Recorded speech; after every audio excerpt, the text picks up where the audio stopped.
মন্দিরের ভিত্তিপ্রস্তর স্থাপনের পাশাপাশি বন্যা দুর্গত ১,০০০ পরিবারের পাশে সৎসঙ্গ, মানব সেবা আর ধর্মীয় সম্প্রীতির অনন্য দৃষ্টান্ত স্থাপন করেছে শ্রী শ্রী ঠাকুর অনুকূল চন্দ্র সৎসঙ্গ।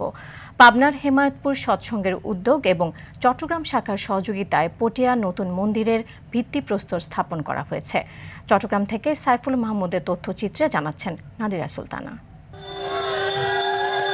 আধ্যাত্মিক চর্চার পাশাপাশি মানব কল্যাণকে সমান গুরুত্ব দিয়ে এগিয়ে চলছে শ্রী শ্রী ঠাকুর অনুকূল চন্দ্র সৎসঙ্গ হেমায়েতপুর পাবনা। সেই ধারাবাহিকতায় চট্টগ্রাম শাখার সার্বিক সহযোগিতায় পটিয়া উপজেলার কালারপুর এলাকায় নতুন মন্দির নির্মাণের ভিত্তিপ্রস্তর স্থাপন করা হয়। ধর্মীয় আচার অনুষ্ঠান, প্রার্থনায় এবং শান্তি কামনার মধ্য দিয়ে শুরু হয় এই নির্মাণ কাজ। আমরা ওনাদেরকে আশীর্বাদ করি ভবিষ্যতে আরো যেন দিতে পারে। মানুষে না খাইয়ে না দেয়, এখন বৃষ্টিতে অনেকজনে চাকরিতে যেতে পারে না, কাজকর্ম করতে পারে না।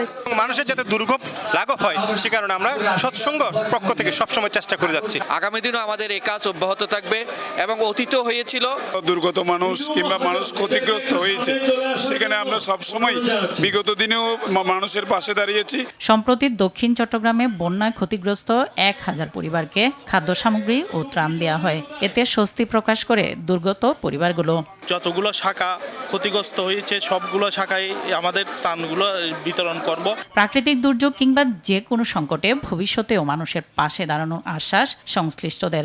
আগামী দিনেও মানুষের কল্যাণের লক্ষ্যে ঠাকুর যেটা করেছে তার কর্মবীররা এই চট্টগ্রাম জেলা সৎসঙ্গের নেতৃত্বেই হিমায়তপুর পাবনার অধীনে আজকে শ্রীরামপুর সৎসঙ্গ হিমায়তপুর পাবনা তার কাজ করে যাবে।